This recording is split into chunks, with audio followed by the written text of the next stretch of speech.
I was sitting in the mortgage officer's office, ready to sign the papers that would help my daughter buy her first home. That's when he leaned across the desk and said, "Mr. Hartley, do you know about the 7 other loans in your name?" I didn't, but I was about to learn everything. The office smelled like stale coffee and fresh carpet. Fluorescent lights hummed overhead. The mortgage officer's name was David Chen. He was maybe 35, with a tired face and careful eyes. He slid a piece of paper across the desk toward me. I looked at it. 7 entries, all in my name. All dated after my wife Margaret passed away in March of 2021. The first one was from June of 2021, a personal loan for $15,000. Then another in August for $20,000. Then a car loan for $35,000 in November. They kept going. Credit cards, store cards, another personal loan. Each one higher than the last. I stared at the column of numbers.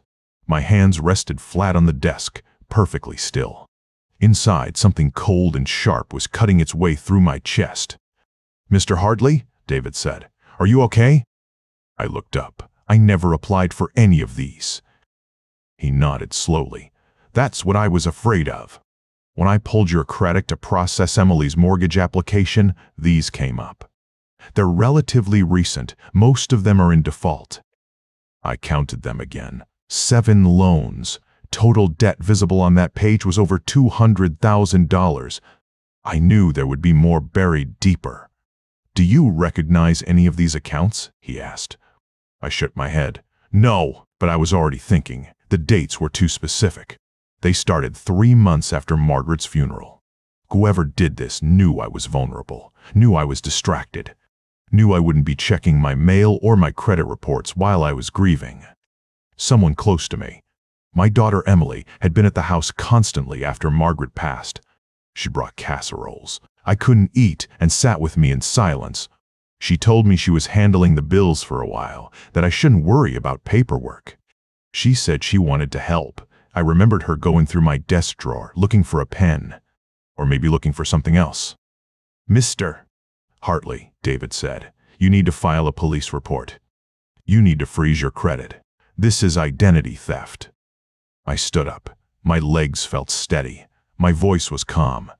"Can you print me a complete list of everything you found?" He nodded and turned to his printer. I watched the pages stack up. 7 loans, 12 accounts, he said when he handed me the folder. Some of them were credit cards. Some were personal loans from online lenders. I opened the folder and scanned the addresses used to open them. A P.O. box downtown. An email I didn't recognize. A phone number that wasn't mine, but the security questions had all been answered correctly. Mother's maiden name, Olson. Place of birth, Portland, Oregon. Social security number, 123456789. Someone had my social security card. Someone had access to my files. I thought about the afternoon last summer when Emily asked to borrow my laptop because hers broke.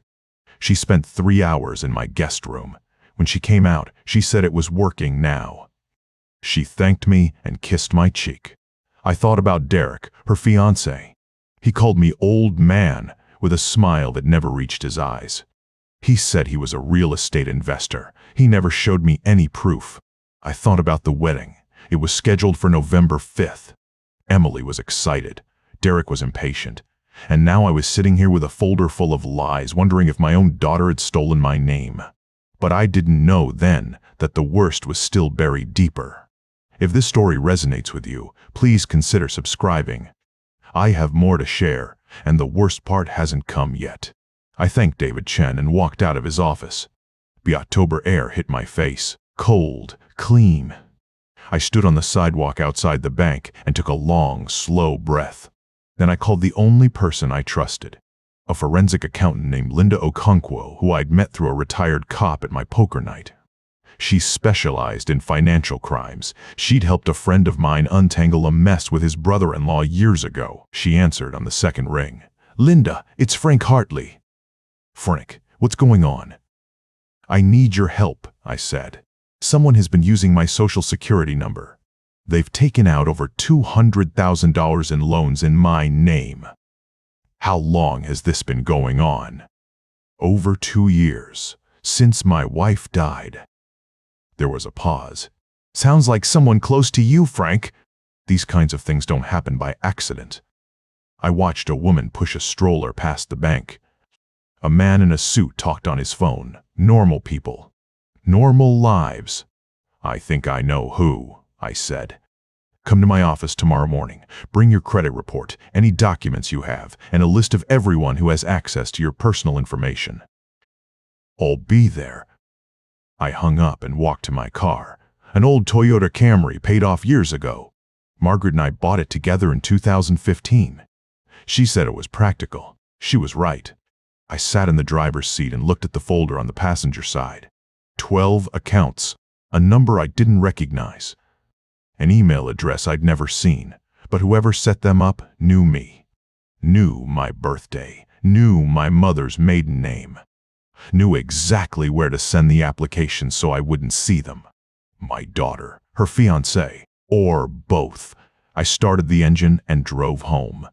The house was quiet when I walked in. Empty. Margaret's picture was still on the mantel. I looked at her face, frozen in time, and I felt a cold certainty settle in my bones. I was going to find out the truth, and when I did, I was going to protect everything she left me, even if it meant tearing my family apart to do it. The next morning, I was at the library before it opened. 7:58 in the morning, 2 minutes early. I stood at the door and waited. I had spent the night in my armchair, staring at the ceiling. Margaret's picture watched me from the mantel. I didn't sleep. I just thought. The librarian unlocked the door at 8. I nodded at her and walked straight to the computer bank in the back corner. I sat down, logged in, and pulled up the website for the 3 major credit bureaus. My hands were steady. That surprised me. I typed in my name, my address, and my social security number. 2345-6789. A number I'd had since I was 16 years old. A number I'd never given anyone I didn't trust. The first report loaded. I scrolled. Account 1. A personal loan, June 2021. Originally $5,000. Late payments stacked up to double that. Account 2. A second personal loan, August 2021. Same pattern. I wrote it down. Account 3. Car loan, November 2021, $35,000. I didn't own a car. I drove a 2015 Toyota Camry, paid off 6 years ago. I kept scrolling. There were 7 more on this bureau alone. I tabbed over to the second bureau. 3 more accounts. Then the third bureau, 2 more, 12 accounts. I stopped counting the individual charges and let the totals settle into my skull. $400,000. I sat back in the chair. The numbers didn't feel real. $400,000 in my name, and I had never signed a single piece of paper. Never opened an envelope, never paid a dime. I printed everything. Page after page of accounts, statements, and addresses I didn't recognize. The printer hummed in the quiet library. The librarian glanced at me. I didn't look back. The fake email was frank.hartleymailinator.com. The fake phone number ended in 3421. The addresses used on the applications were a P.O. box downtown and an apartment I'd never visited. But the security questions, those were answered perfectly. My mother's maiden name, Olson. My place of birth, Portland, Oregon. The street I grew up on, Cedar Lane. Every single answer was right. That was not a coincidence. You don't guess those answers. You have to know them. You live in my house and eat at my table and check my mail when I'm in the garden. I gathered the papers and walked to my car. I called Linda Okonkwo on the drive home. She answered on the second ring. Frank, I'd been expecting your call. How many accounts did you find? 12, I said. 400,000. There was a pause on the line. Then she said, That's more than I hoped, but less than I feared. Can you come to my office tomorrow morning? I can be there at 9. Bring everything you printed. We're going to trace every single transaction. I met her at 9 sharp the next morning. Her office was small but organized, files in straight rows. A spreadsheet open on her monitor. She shook my hand and gestured to a chair. Linda spread the printed reports across her desk. She studied each one for about 30 seconds before setting it aside. She didn't say anything for almost 4 minutes. When she finished, she looked at me. "Frank, I've seen this pattern before. It's not a stranger. Strangers don't know your mother's maiden name and your childhood address. They don't know you just lost your wife and that you're vulnerable." I nodded. "Whoever did this," Linda said, her voice softening, "knew you. They knew your birthday, your social security number, every answer to every security question. This was a calculated scheme. I already knew who. But I wanted the evidence." "Can you trace the money?" Linda smiled, a thin, professional smile. "I can trace every penny. I can find where the cash went, who signed the receipts, and who withdrew the funds. But I need your authorization to access certain records." I signed the papers she placed in front of me. My hand was steady. "How long?" 2 weeks for a full forensic audit, but I can have preliminary findings in 3 days. I stood up. "Thank you, Linda." She stood as well. "Frank, if you have any suspicion of who this is, do not confront them." "Not yet. Let me build the case first. Once I have the documents, we bring in law enforcement." I shook her hand and walked out. I drove home with the printed reports in the passenger seat. My hands were steady. The house was quiet. I placed the folder next to Margaret's picture. "Doe!" A cold certainty settled into my chest. Linda looked at me and said, "Frank, whoever did this knows you. They knew your birthday, your mother's maiden name, everything." I already knew who. I called Emily that same evening. I kept my voice steady, the same voice I used for 30 years as a father. "Sweetheart, I'd love to have you and Derek over for dinner this Friday. Just a nice family meal before the wedding chaos begins." She sounded delighted. "Oh, Dad, that would be wonderful. Let me check with Derek." Derek got on the line. "Hey, Frank. Yeah, we'd love to. What time?" 6 o'clock, I said. "I'll make that lasagna Margaret used to make." "Sounds great, old man," Derek said and hung up. Old man. I stared at the phone, then I went to the kitchen and started cooking. 3 days later, Thursday morning, October 20th. I spent the morning cleaning the house. I dusted Margaret's picture on the mantel. I ran the vacuum. I set the dining table with the good plates she had picked out from a little shop in Portland 20 years ago. Then I downloaded a voice recorder app onto my phone. I tested it. I placed the phone in my shirt pocket and recorded myself walking through the house. The audio was clear. I could hear my own breathing, the creak of the floorboards, the hum of the refrigerator. I deleted the test file and set the app to record with one tap on the screen. They arrived at 5:58, 2 minutes early. Emily wore a cream-colored sweater and smiled wide. Derek had on a leather jacket and carried a bottle of cheap wine. The same bottle he brought every time.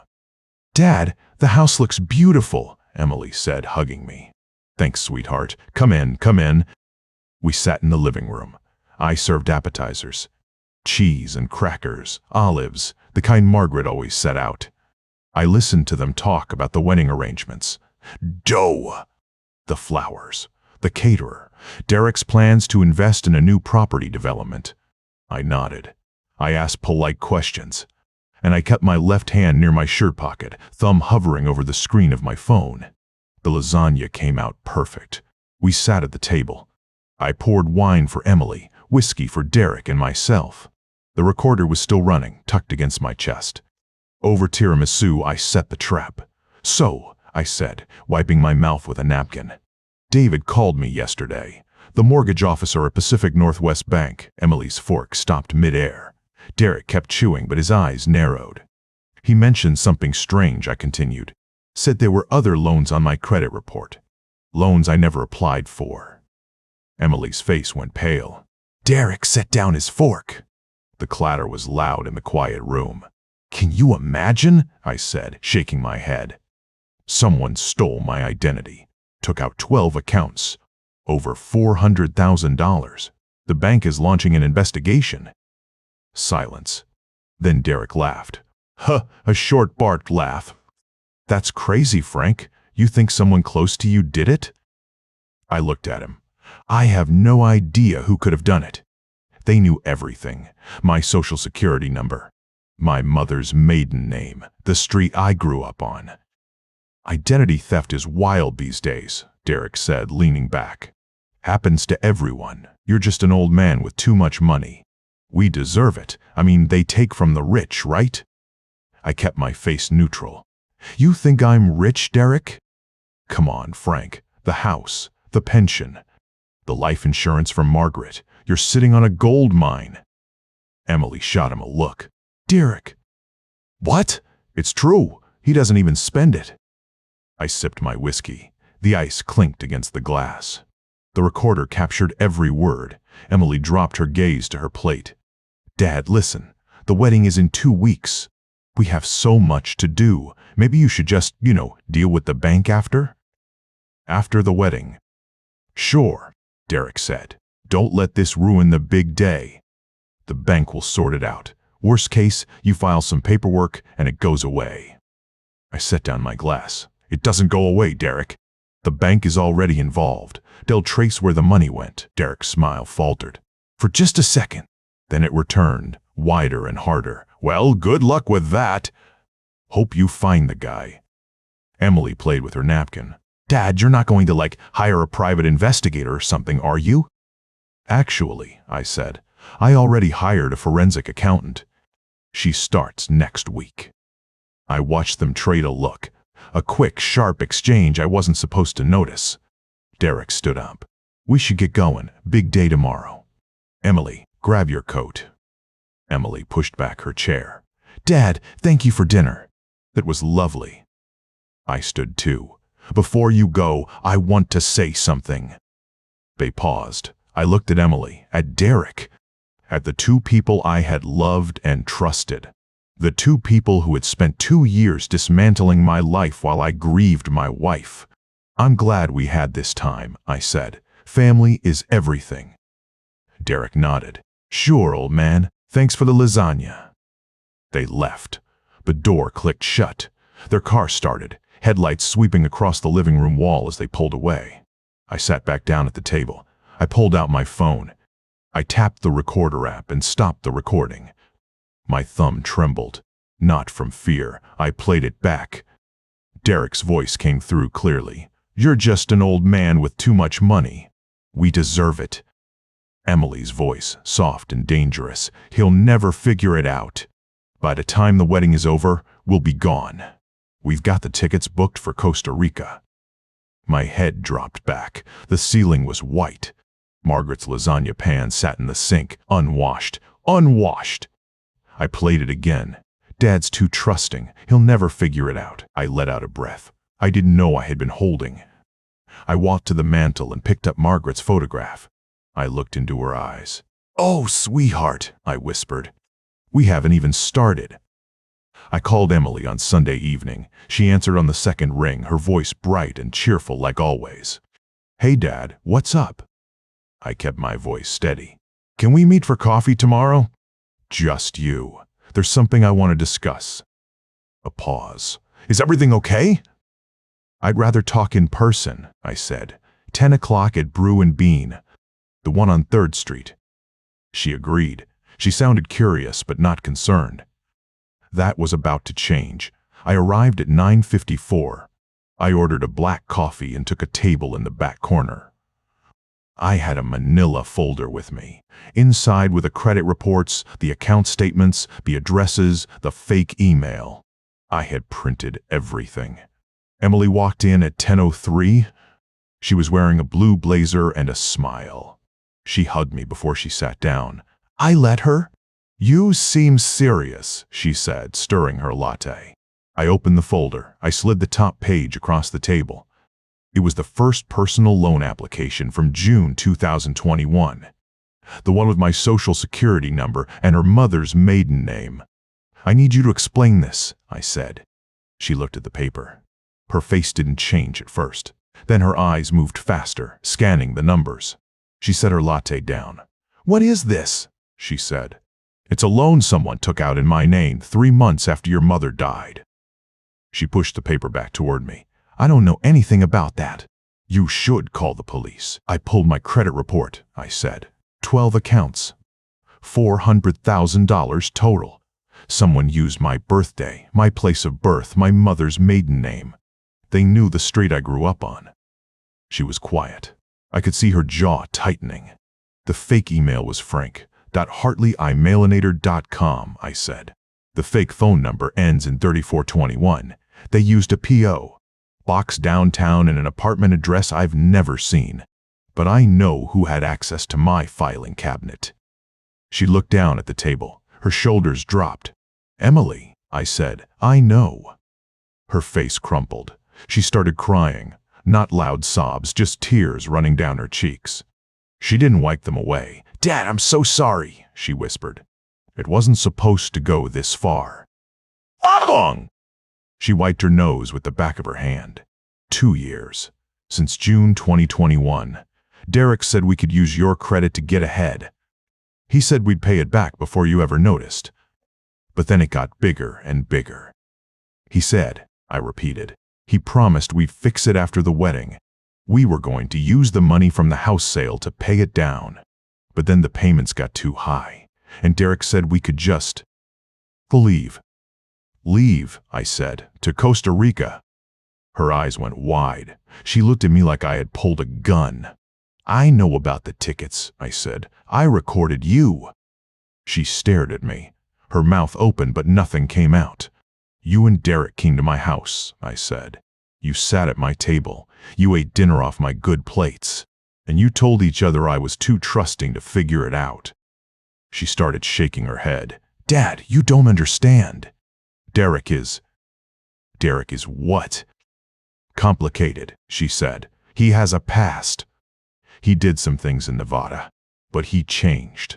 He loves me. Derek has a criminal record, I said. She didn't deny it.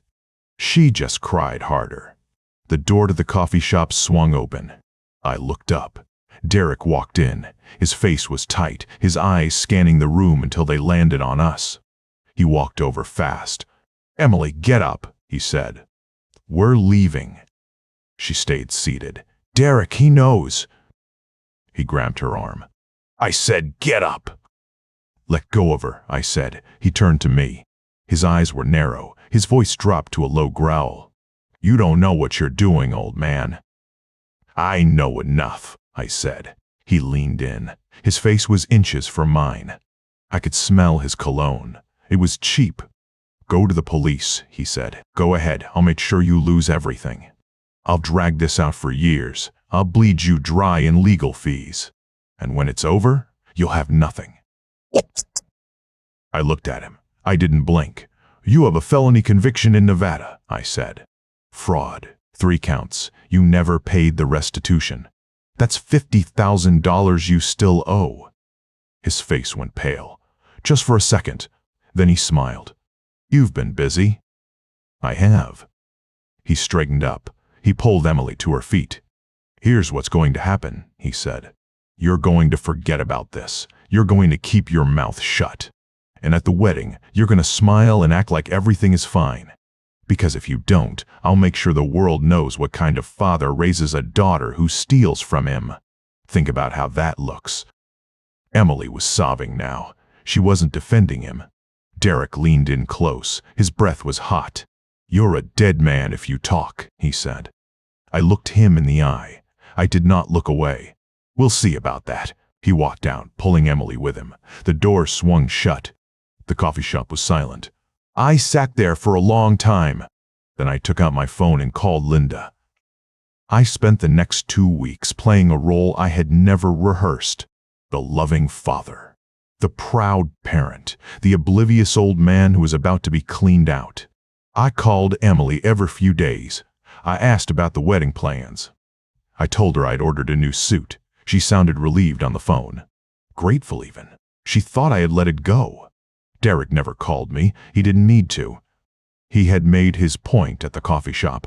I met with Linda 3 times. She had traced every account, every payment, every lie. The total was exactly $400,000 across 12 accounts. She had a file 2 inches thick. Bank statements. credit applications, addresses, email accounts, phone numbers, all of it linked back to Derek's laptop, which he had used at the apartment he shared with my daughter. I asked her if it was enough. She said, "It's more than enough.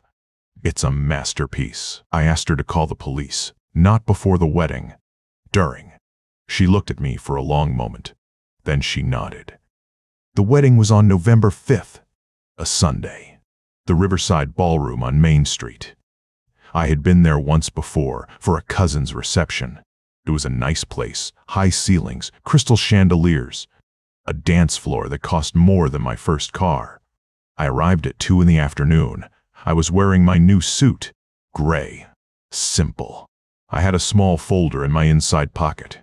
It held 3 things: a printed list of the 12 accounts, a transcript of the recording, and a backup USB drive. The ceremony was in a side room. I sat in the second row. Emily walked down the aisle in a white dress that probably cost $5,000. She smiled at me as she passed. I smiled back. Derek stood at the altar. He looked at me once. A quick glance. Then he looked away. The vows were standard. Love and cherish, for richer or poorer. I almost laughed at that part. After the ceremony, we moved to the main ballroom for the reception. There were about 80 guests. Emily's co-workers. Derek's friends from God knows where. A few neighbors. My sister flew in from Arizona. The food was good. I ate very little. At 6 o'clock, the DJ announced that the best man would give a toast. Derek's brother stood up. He told a story about Derek in high school. Everyone laughed. I folded my napkin. Then the DJ said, "And now, the father of the bride." I stood up. I buttoned my jacket. I walked to the microphone. The room went quiet. People expect a father to be emotional at his daughter's wedding. They expect tears. They expect warm memories. They expect a toast to the happy couple. I pulled out the folder. "Thank you all for coming," I said. My voice was steady. I had practiced this in my bathroom every night for 2 weeks. "I want to share something with you, something important." I opened the folder. On June 15, 2021, a personal loan was opened in my name for $5,000. I never applied for it. On August 3, 2021, another personal loan for $20,000. I never applied for that one either. On November 12th, a car loan for $35,000. Emily was staring at me. Her face had gone white. "There are 12 accounts total," I said. "Personal loans, credit cards, an auto loan. The total amount is $400,000. All of them were opened without my knowledge. All of them used my social security number, my birthday, my mother's maiden name." Derek stood up. "What are you doing?" I ignored him. "The accounts were opened from an IP address registered to an apartment on Cedar Lane," I said. Derek Vance's apartment. The email used was frank.hartleymailinator.com. The phone number had a 3421 extension. Emily was crying now. "Dad, please!" "Let me finish," I said. "I have a recording of a conversation that took place at my house on October 20th. In it, my daughter Emily and her fiancé Derek discussed their plan to default on all these loans after the wedding and move to Costa Rica." I took out my phone. I pressed play. Derek's voice came through the speaker. "Old man's got 400 grand in debt on his head. We're gone before the bank figures it out. Rot."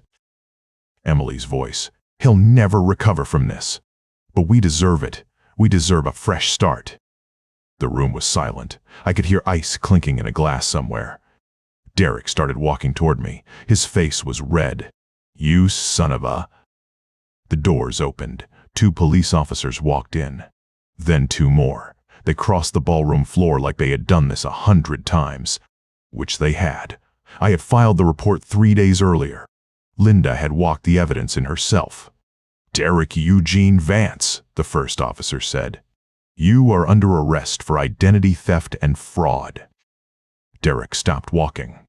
He looked at the officers. Then at me. "You'll pay for this, old man," he said.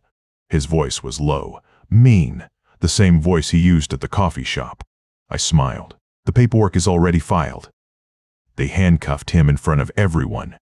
His brother stood there with his mouth open. Emily's co-workers were whispering. My sister was crying. Derek was led out of the ballroom. The doors closed behind him. The second officer approached Emily. Emily Hartley, you're being charged as an accessory. You have the right to remain silent. She looked at me. Her eyes were red. Her makeup was ruined. Dad, please, I'm sorry. I'm so sorry. I looked at my daughter. The daughter I had raised alone after her mother died. The daughter I had trusted with my house key, my passwords, my heart. I believe you, I said. But sorry doesn't pay off $400,000. She was taken out the same doors, the same handcuffs. I stood alone at the microphone, 80 guests staring at me. The DJ had stopped the music. The chandeliers were still on. I closed the folder. Enjoy the cake, I said. I hear it's very good. I walked out. I did not look back. The night of the wedding, I didn't sleep. I sat in my armchair, the same one I'd sat in the night Margaret died, and I watched the sun come up. The folder was on the coffee table. The recording was on my phone. I had everything I needed. The next morning, I called my lawyer. His name is Paul Harrison. He's been handling my affairs since Margaret passed. I told him everything. The loans, the recording, the arrest. He listened without interruption. When I finished, he said, Frank, you need to come to my office. We have work to do. I drove downtown. Paul's office is on the 4th floor of a building on Oak Street. I'd been there a dozen times, always for something boring. A will update, a tax question, never this. Paul sat me down. He's about my age, gray hair, reading glasses perched on his nose. He opened a file and spread out papers. The DA is pursuing felony charges against Derek, he said. Identity theft, fraud, conspiracy, multiple counts. He's looking at significant time. And Emily? Paul paused. He took off his glasses. She's charged as an accessory, but her attorney is already talking about a plea deal. First offense, no prior record. They'll offer probation. I nodded. I expected that. Emily was the follower. Derek was the planner, but she still chose to follow. Derek's prior conviction in Nevada is going to hurt him, Paul said. The DA is using it to enhance the sentence. He owes $50,000 in restitution from that case. He never paid a dime. I felt something cold settle in my chest. How long will he get? Best guess? 5 years, maybe more if the judge wants to make an example. The court date was set for February. I had to testify. I had to stand in front of a judge and point at the man my daughter was going to marry and say, he stole from me. I did not want to do it, but I knew I had to. Paul had one more thing. He pulled out a document. Margaret's trust. This trust was set up to protect you, he said. Emily is listed as a secondary beneficiary. If something happened to you, she'd inherit. I waited. But we can change that. We can redirect the trust to a separate account that she cannot touch. Margaret's lawyer set it up so you have full control. You just need to sign. I looked at the document. Margaret's signature was on the bottom. I recognized it. That slight loop on the M. The way she dotted her I's with a little circle. I missed her handwriting. When can we file it? Today, Paul said. I'll have it done by the end of the week. I signed. February arrived cold and gray. The courthouse is a stone building downtown with pillars and a long staircase. I wore my best suit, the same one I wore to Margaret's funeral. I sat in the front row. The prosecutor called me to the stand. I answered every question. Yes, I am Frank Hartley. Yes, that is my social security number. No, I did not authorize those loans. Yes, I have a recording of the defendant admitting to the crime. The prosecutor played the recording. Derek's voice filled the courtroom. You're just an old man with too much money. We deserve it. The jury did not look at Derek. They looked at me. The deliberation took 4 hours. The judge read the verdict. Guilty on all counts.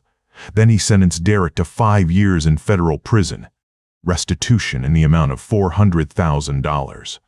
Derek stood there in his orange jumpsuit. His lawyer put a hand on his shoulder. Derek stared at me. I stared back. Emily's hearing was separate. She stood in front of the sane judge, wearing a gray blazer, her hair pulled back. She looked small. She looked like my daughter. She pleaded guilty to 1 count of accessory. The judge gave her 3 years probation. Community service. Restitution. She was not handcuffed. She walked out of the courtroom free. Her lawyer led her past me. She stopped. She looked at me with those same eyes, Margaret's eyes. "Dad," she said. I did not respond. "Dad, please. I know I messed up. I know I hurt you. But you're still my father." "Emily," I said, "you stole $400,000 from me. You planned to leave me with the debt. You chose Derek over your own family. I don't know who you are anymore." She started crying. I was stupid. I was desperate. I looked at her. My daughter, the girl I taught to ride a bike, the girl I helped with homework, the girl I held when her mother died.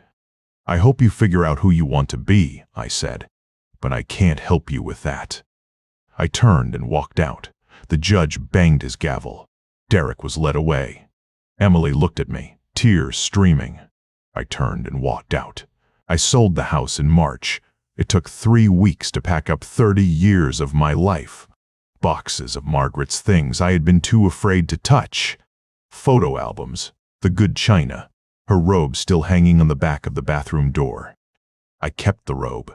I folded it and placed it in a small box with her wedding ring and a few letters she had written me. The rest I donated. Furniture, pots and pans, the dining table where so many birthday dinners had been held. It was just stuff. But letting it go felt like letting her go a second time. The house sold for $350,000. Exactly what the realtor estimated. I used $200,000 of it to pay off the fraudulent debts. The credit card companies, the personal loans, the car loan for a car I never drove. Every payment I made came with a bitter taste. But I refused to let Derek and Emily's debt follow me into retirement. I moved into a small apartment on the other side of town. Oh! 2 bedrooms, a kitchen, a living room. It was quiet. Too quiet at first. I would wake up at night and forget I was not in the old house. Then I would remember. Margaret was gone. Emily was gone. The life I had known was gone. April came. The rain stopped. I found myself driving past the senior center on my way to the grocery store. They had a sign out front. Volunteers needed. History discussion group. I had been a teacher for 35 years. I knew history. I pulled into the parking lot. The director was a woman named Carol, about 60, with gray hair and a warm laugh. She asked what I wanted to teach. I said American history, 20th century. She said they had 12 seniors who would love that. I started the following week. The first session was a Tuesday morning. 10 people showed up, not 12. 2 had doctor's appointments. But the 10 who came listened. They asked questions. They argued about the Vietnam War.